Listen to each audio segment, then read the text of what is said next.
নমস্কাৰ।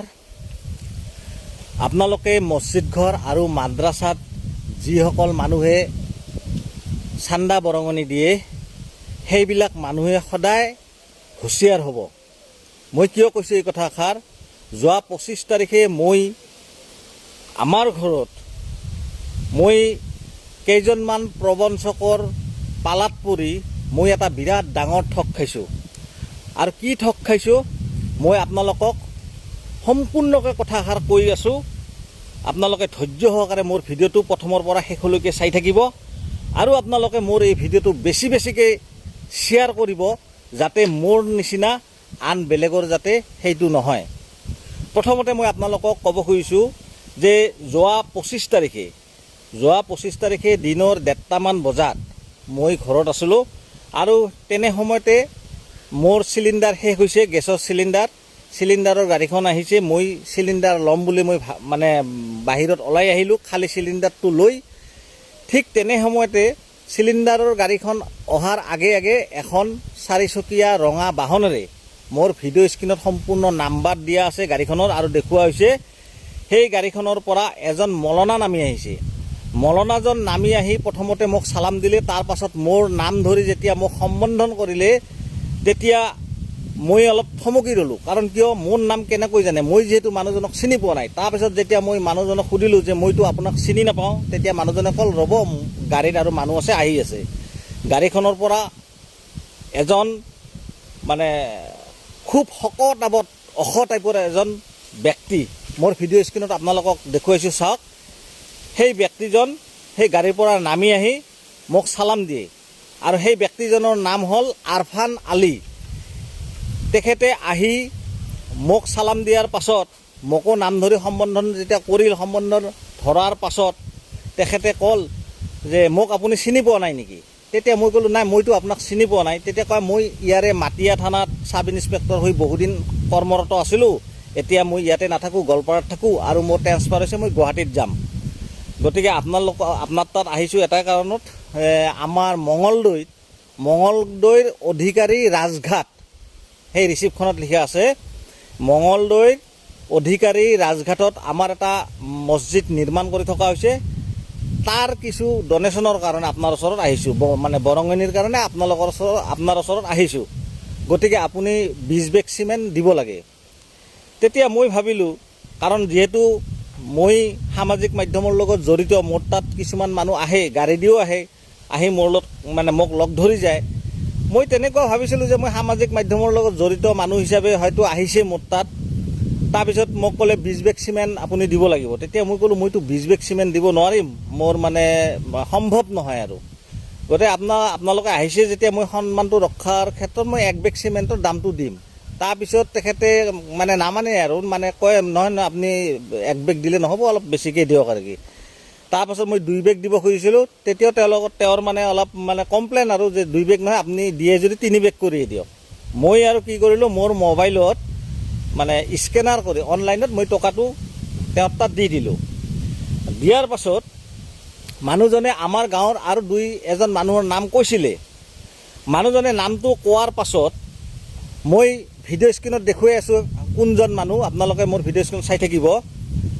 আমাৰ গাঁৱৰ আৰু বেলেগ মানুহৰ নাম কওঁতে মই তেওঁক কিন্তু নাই বুলি কৈছোঁ। কিয় নাই বুলি কৈছোঁ জানে আপোনালোকে? তেওঁক যেতিয়া মই অনলাইনত 1500 টকাটো মাৰি দিলোঁ, মাৰি দিয়াৰ পাছত মই নিজকে নিজে বুৰ্বক সাজি গ'লোঁ যে মই কি কাম কৰিলোঁ। কাৰণ ধৰ্ম অনুষ্ঠানত কিবা টকা পইচা দান দিয়াটো মই বিৰোধিতা কৰা নাই, কিন্তু মানুহজনক মই চিনি পোৱা নাই, জানি পোৱা নাই। তেওঁ মুখেৰে চাব ইন্সপেক্টৰ কল বোলাতেই যে মই টকাটো দিলোঁ, সেইটো আৰু কেনেকুৱা কথা?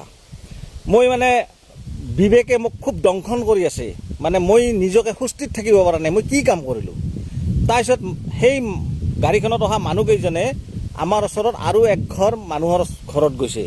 তেওঁকো নাম ধৰি মাতি সম্বন্ধ কৰি তেওঁৰ তাতেও গৈ 2 বেগ চিমেণ্টৰ কালেকশ্যন লৈছে। তাৰপাছত মই বহুত চিন্তা কৰি চাই বোলে না, মই এটা প্ৰমাণ লাগিব, মানুহবিলাক সঁচা ক'লে নাই মিছা ক'লে।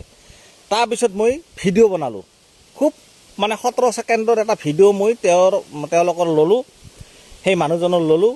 লোৱাৰ পাছত তেওঁ আৰু একঘৰ মানুহ তাতে যাম বুলি কওঁতে মই ভিডিঅ' কৰা কথাটো গম পাই তেওঁলোকে মানে ততাতয়াকৈ গাড়ীত উঠি তেওঁলোকে গুচি গ'ল।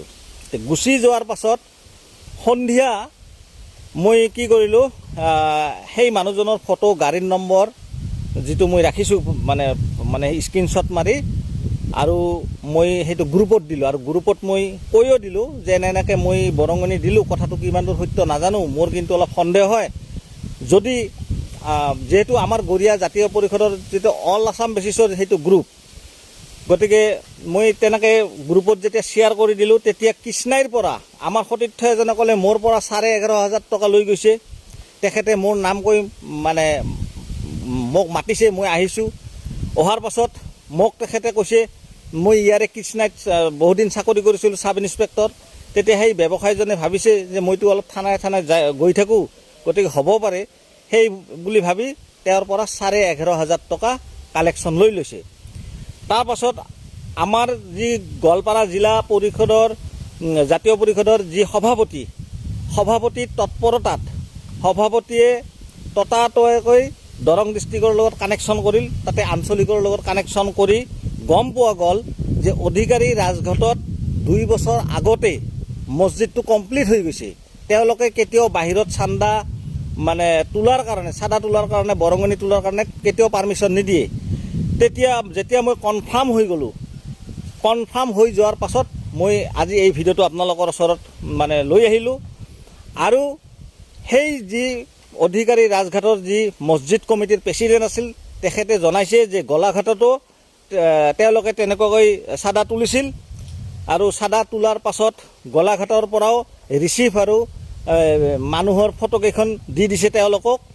গতিকে আমাৰ পৰাও ফটো আৰু ৰিচিভ বিচাৰিছিল, আমাৰ ফালৰ পৰাও তেওঁলোকক দিয়া হৈছে।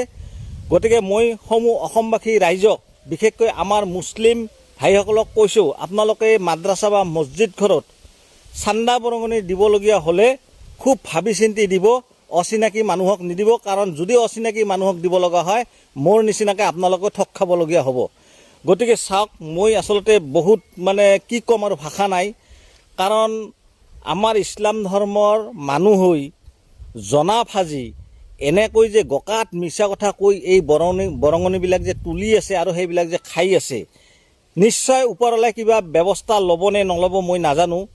বহুত বেয়া কথা, মই বহুত লাজ পাইছোঁ। কাৰণ কিয়, এই যে আমাৰ একাংশ কিছুমান মানুহৰ এই কামবিলাকৰ কাৰণেই আজি আচলতে আমি লজ্জিত। কাৰণ কিয়, আমাৰ ইছলাম ধৰ্মৰ হাদিছ কোৰাণে আমাক এনেকুৱা শিক্ষা নিদিয়ে। গতিকে ইছলাম ধৰ্মৰ মানুহ হৈ এনেকুৱা বেয়া নিলজ্জ কাম কৰাটো কেতিয়াও গ্ৰহণযোগ্য নহয়। মই আপোনালোকৰ মোৰ ভিডিঅ' স্ক্ৰীণত মানুহজনৰ মই ফটো আপোনালোকক দি দিছোঁ, আৰু ভিডিঅ'টো মই নিশ্চয় আপোনালোকে দেখিবলৈ পাইছে। আপোনালোকে মনত ৰাখিব, এই মানুহজনক যদি কেতিয়াবা আপোনালোকে লগ পায়, আপোনালোকে আবদ্ধ কৰিব আৰু থানাত আপোনালোকে দি দিব। কাৰণ এই মানুহজনে আৰু বহুত মানুহক হয়তো ঠগাব। তেওঁৰ লগত এটা মৌলানা আছিল, মৌলানাজনৰ ফটোখন মোৰ লোৱা নহ'ল, যিহেতু মই খুব গোপনে ভিডিঅ'টো কৰিছিলোঁ। গতিকে যি হওক, আপোনালোকে মোৰ এই ভিডিঅ'টো বেছিকৈ শ্বেয়াৰ কৰিব, যাতে গোটেই অসমত বিয়পি পৰে। আৰু এনেকুৱা প্ৰবঞ্চকৰ পৰা আপোনালোকে সদায় সাৱধান হ'ব। কাৰণ মই আচৰিত মানিছোঁ, মই যিহেতু সামাজিক মাধ্যমৰ লগত জড়িত, মোৰ নিচিনা মানুহে যেতিয়া ঠগ খাবলগীয়া হৈছে, গতিকে কিমান প্ৰিপ্লেন কৰি আহে তেওঁলোকে আগতে সেই যিখন গাঁৱত যাব, সেই গাঁওখনৰ কিছুমান মানুহৰ নাম কালেকশ্যন কৰে, আৰু কালেকশ্যন কৰি সেই মানুহজনৰ ঘৰত গৈ সেই মানুহজনক নাম ধৰি মাতাৰ পাছত তেওঁলোকে পৰিচয়বিলাক দিয়ে। তেতিয়া গৃহস্থই অলপ হ'লেও এটা বিশ্বাসত আহে, মোৰ নাম কেনেকৈ জানিল। গতিকে তেনেকৈ মই আচলতে ঠগ খালোঁ। অৱশ্যে মই বেছি টকা দিয়া নাই, মই মাত্ৰ 3 বেগ চিমেণ্টৰ টকা দিছোঁ। কিন্তু মোৰ বেয়া লাগিছে কি, যিহেতু মছজিদ ঘৰটো অধিকাৰী ৰাজঘাটৰ মছজিদ ঘৰটো 2 বছৰ আগতে সম্পূৰ্ণ হৈ গৈছে, তেনে ক্ষেত্ৰত এই ৰিচিপ্ট লৈ এই ভুৱা কিছুমান মানুহে এনেকৈ এই বৰঙণি তুলি নিজৰ পৰিয়াল পোহপাল দি আছে। গতিকে মই আপোনালোকক অনুৰোধ কৰিছোঁ, আপোনালোকে বেছিকৈ শ্বেয়াৰ কৰিব। আৰু এই মানুহজনক যদি আপোনালোকে কেতিয়াবা ক'ৰবাত লগ পায়, আপোনালোকে আবদ্ধ কৰি থানাত দিব। গতিকে মই আপোনালোকক অনুৰোধ কৰিছোঁ, যাতে এনেকুৱা ধৰণৰ ঠগ যাতে আনে খাবলগীয়া নহয়।